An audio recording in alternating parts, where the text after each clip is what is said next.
Good morning बच्चों। Class 8th में हम साइंस सब्जेक्ट पढ़ रहे हैं। साइंस सब्जेक्ट में हमने इसके पहले 5 लेसन पढ़ चुके हैं। इसके पहले के लेसन क्या था? कोयला और पेट्रोलियम। तो कोयला और पेट्रोलियम में आपने देखा था कि कोयला क्या है और पेट्रोलियम क्या है। आज हम इसके आगे का लेसन 6th लेसन स्टार्ट करने जा रहे हैं। उसका नाम क्या है? दहन और ज्वाला। दहन और ज्वाला। दहन और ज्वाला इस शब्द से मतलब आप समझ जाते होंगे कि दहन क्या है और ज्वाला क्या है।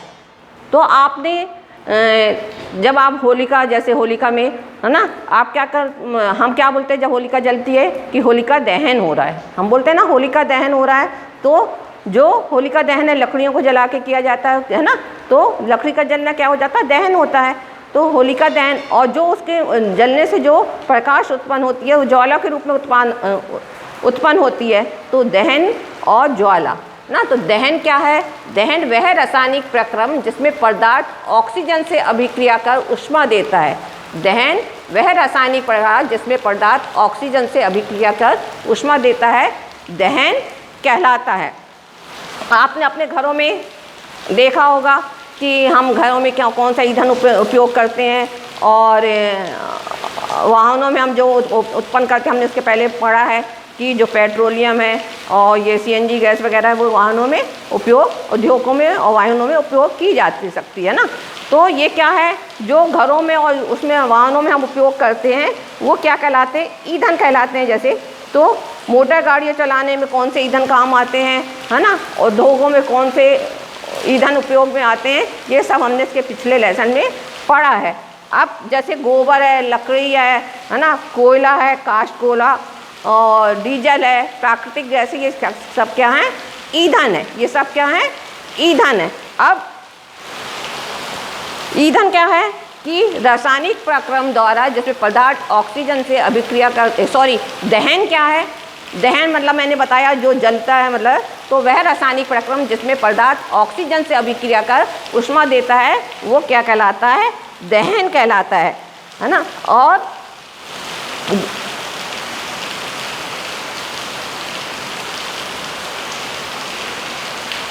अब क्या है? जलने से ईंधन जो है वो जलता है ना, तो ईंधन का दहन हो रहा है। लेकिन सभी पदार्थ दहन नहीं हो सकते हैं।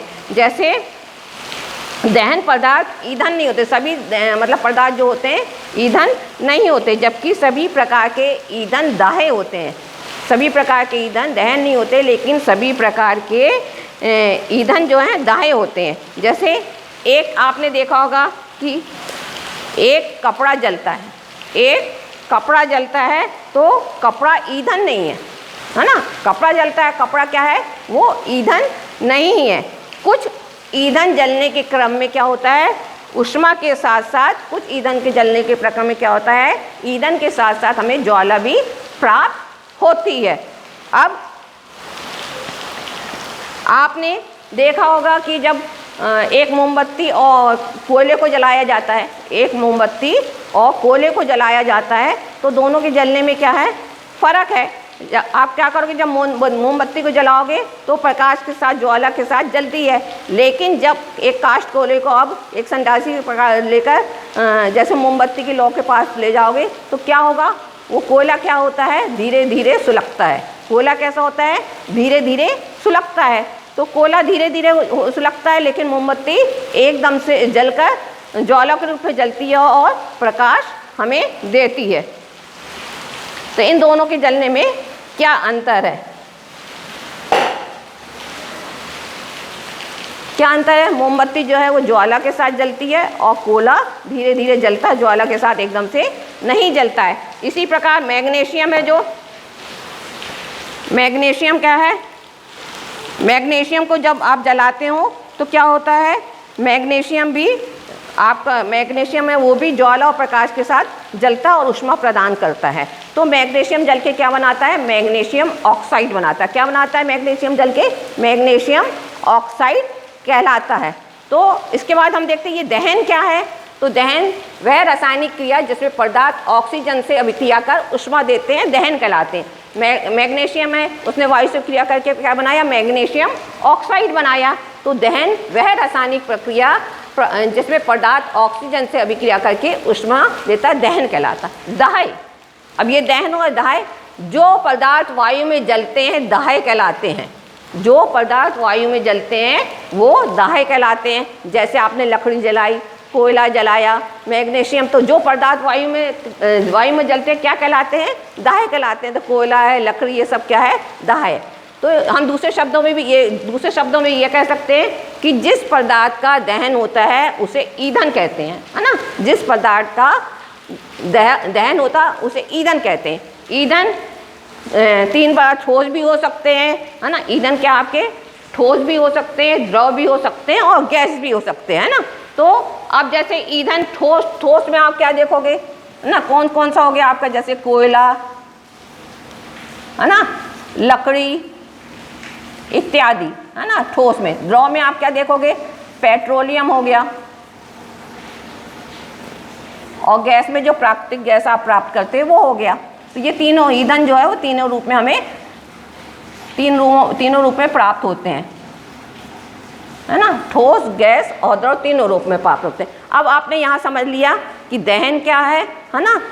दहन जो पदार्थ रासायनिक प्रक्रिया से वायु से क्रिया करके ऑक्सीजन से अभिक्रिया करके ऊष्मा देते हैं। जैसे मैग्नीशियम का बताया, मैग्नीशियम वायु से क्रिया करके ऊष्मा और ज्वाला दोनों मतलब प्रकाश के साथ जलता है, तो वो क्या कहलाती है? दहन कहलाता है। दहन में क्या होता है? ऊष्मा और ज्वाला दोनों उत्पन्न होती है ना। उसके बाद क्या है? मैग्नीशियम वायु में क्रिया करके ऑक्सीजन से क्रिया करके मैग्नीशियम ऑक्साइड बनाता है। दाह्य, जो पदार्थ वायु में जलते हैं, है ना, जो पदार्थ वायु में जलते हैं वो क्या कहलाते हैं? दाह्य कहलाते हैं। अर्थात जिस पदार्थ का दहन होता है वो दाह्य पदार्थ कहते हैं, दाह्य होते हैं।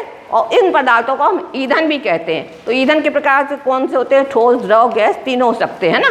ठोस रूप में भी होते हैं, द्रव रूप में भी होते हैं और गैस रूप में भी हो सकते हैं। अब यहाँ देखिए आपकी बुक में, ये देखिए आपके ग्रुप में एक क्रियाकलाप एक दिया गया है 6.1। उसमें क्या है?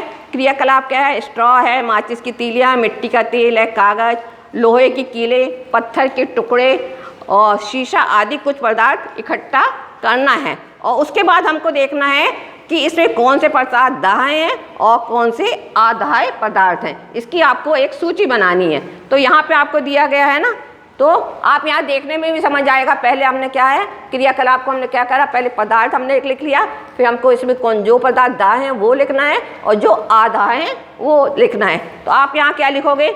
जैसे आपको ये लकड़ी दिया गया है, यहाँ पे लकड़ी दिया है, लकड़ी क्या है? जलती है ना, तो ये क्या कहलाएगी? दाह्य। तो आप यहाँ क्या लिखोगे? ये क्या है? दाह्य पदार्थ है लकड़ी, है ना। इसमें नहीं। कागज, कागज भी जलता है, ये भी दाह्य है। लोहे की कील जलती है, लोहे की कील जलती नहीं है, तो ये क्या कहलाएगी? अदाह्य। मिट्टी का तेल दाह्य है। स्ट्रॉ आप जानते हैं ना, जिससे आप जूस वगैरह पीते हैं, तो ये भी क्या कहलाएगा? दाह्य कहलाएगा। ठीक। इसके बाद काष्ठ कोयला भी जलता है,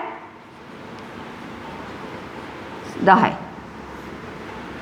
माचिस की तीलियां जलती हैं, दाह्य। कांच जलता है, कांच नहीं जलता है, तो ये क्या कहलाएगा? अदाह्य। ठीक है बच्चों, ये देख लो, आपको समझ में आ गया होगा कि दाह्य क्या है, अदाह्य क्या है। तो हमने दहन पढ़ा। दहन में क्या है? जो पदार्थ ऑक्सीजन से अभिक्रिया करके ऊष्मा और ज्वाला देते हैं वो क्या कहलाते हैं? दहन कहलाते हैं। और जिस पदार्थ का दहन होता है वो क्या कहलाते हैं? दाह्य कहलाते हैं। जो पदार्थ वायु में जलते हैं वो दाह्य कहलाते हैं, दाह्य, है ना। और ये इसे ईंधन भी कहते हैं। ईंधन 3 प्रकार के होते हैं, ठोस, द्रव, गैस, है ना। अब यहाँ इसमें चार्ट में हमको देखना है कि कौन से पदार्थ दाह्य हैं और कौन से अदाह्य हैं। तो हमने देखा लकड़ी जलती है इसलिए दाह्य पदार्थ है, ईंधन है। ये कागज भी जलता है इसलिए दाह्य है। लोहे की कील जलती नहीं है इसलिए अदाह्य है। मिट्टी का तेल जलता है ना, तो वो क्या होता है? दाह्य है। स्ट्रॉ भी जलती है इसलिए दाह्य है। काष्ठ कोला वो भी जलता है इसलिए दाह्य है। और माचिस की तीलियां भी दाह्य हैं। कांच जलता नहीं है इसलिए वो क्या है? अदाह्य है। तो बच्चों यहाँ तक आपको समझ में आ गया होगा कि दहन क्या है, दाह्य क्या है और ज्वाला क्या है, इसके आगे का हम कल पढ़ेंगे।